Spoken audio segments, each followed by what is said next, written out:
Greetings, everyone. This is Rock and Roll Smoking Mansion with the Weekly Comic Wrap.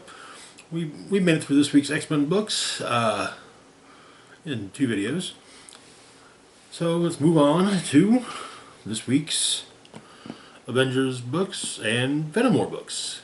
Kicking us off, we've got Avengers number 20. So where we left off, before Doom's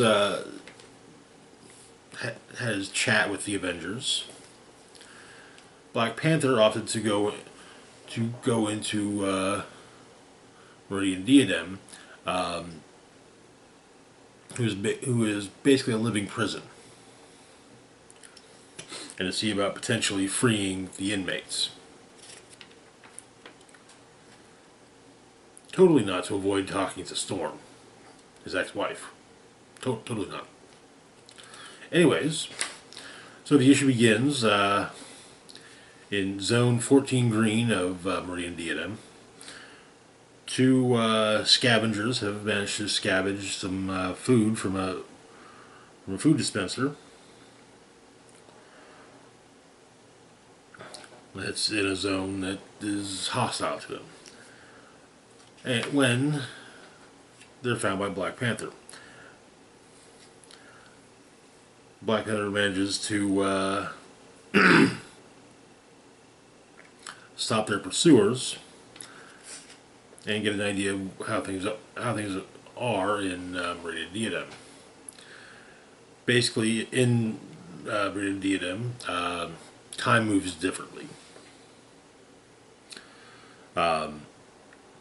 Used to be there were trustees as well.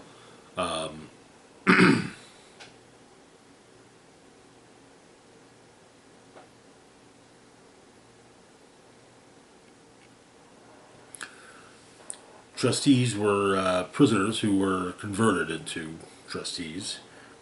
And apparently, since the fall, which was apparently 2 years ago,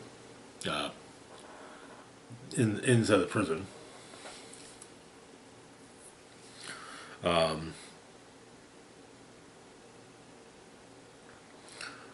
there's loyalists, the trustees, and anyone else who still worships Meridian Diadem in her absence, and then there's the free gangs. When the uprising kicked off, the free gangs could have won.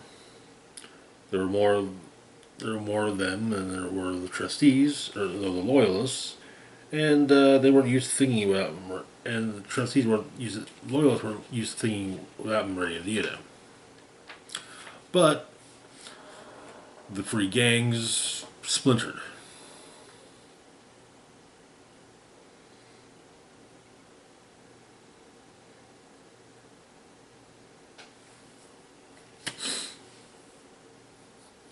And so, T'Challa is guided through Meridian Diadem and encounters the Ward 3 gang encampment.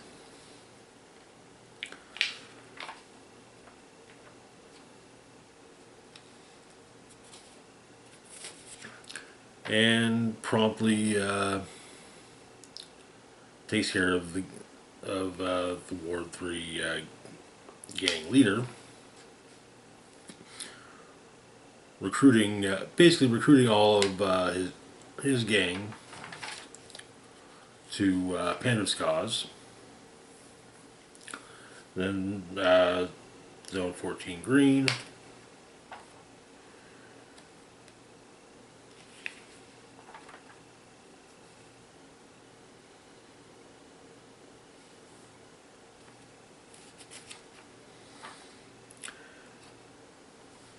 And Black Panther basically becomes seemingly the king of the free gangs. And that is where the issue ends. It'll be interesting to see when if Black Panther Panther returns to the Avengers soon. Likely not, though. But when that occurs, what will happen with the gangs? But also note, Panther basically tries to get tries to help the former inmates escape. However, they've been genetically modified to only to be able to only survive within Meridian DNA. So, a prison where escape is an impossibility. So, yeah. But moving on, though, to our next book, we've got Venom War, number 4. Where we left off in Venom War, Spidey had opted to decide who will be the next Venom host, and split the symbiote between both Eddie and Dylan.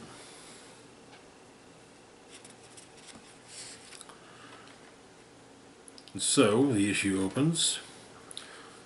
Spidey's going after taking on Bedlam, who is, well, not exactly it. On either Team Eddie or Team Dylan. But he has gotten a call from for aid from Jackpot, which we'll get to that. And so Eddie and Dylan take on Bedlam. Dylan's able to use his Codex sword to separate symbiote from the King of Black's hive, and someone else shows up. Flash Thompson, Agent Anti-Venom, who takes a shot at Bedlam and takes him down.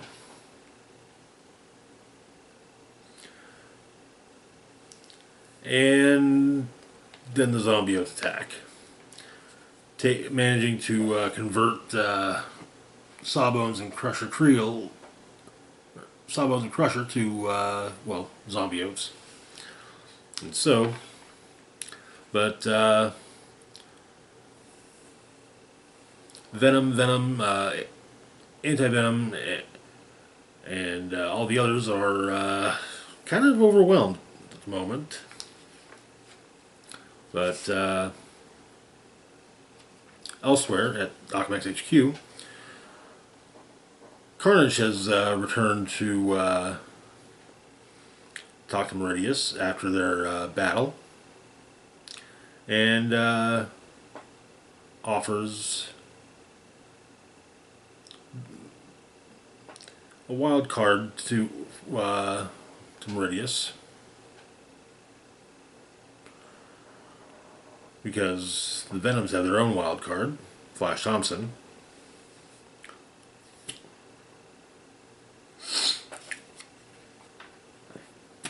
And the zombies were beginning to overwhelm the players of the Venom War.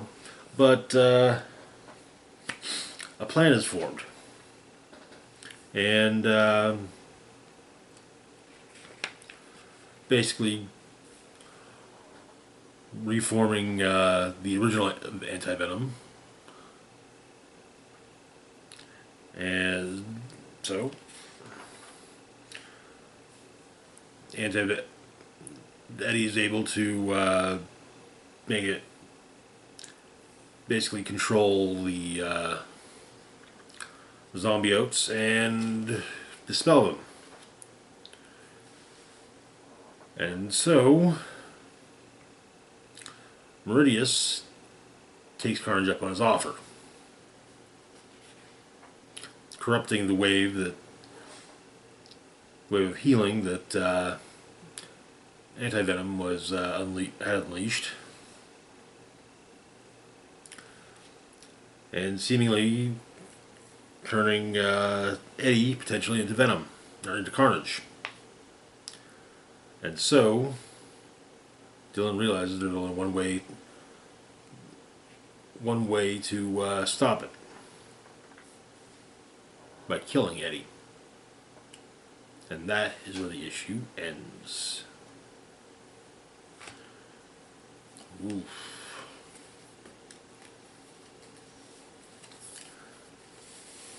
It's going to make for an interesting last part of Venom War. Anyways, on to our next book. We've got Venom War Spider-Man #4. So, where we left off, the Arachnia had seemingly been stopped by Jackpot, but it managed to make a comeback and is feeding off of the energy from her gauntlets. But and she's called for help from Spider-Man, and so the issue opens with Spider-Man swinging in to help.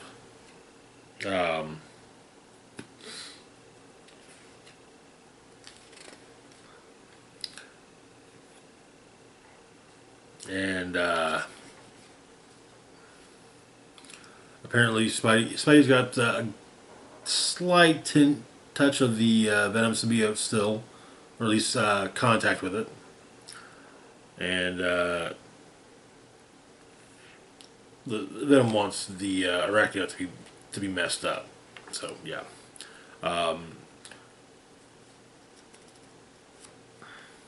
But Peter and MJ managed to band together and destroy the Arachniote, and it kind of seems like there's that the writers trying to bring back the hope, bring back hope of Spidey and MJ together, but that gets dashed by Paul chiming in to make sure MJ's all right, and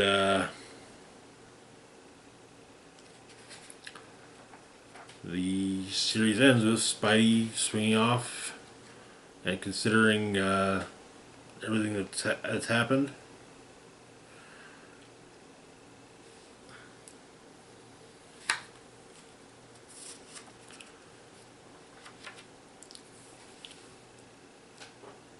And doesn't he's the responsible one.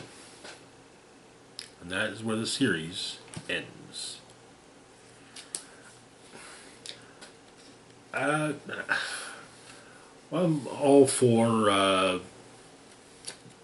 Peter and MJ getting back together. At this point, I feel like using an event tie-in to an event tie-in miniseries to once again to make that hope a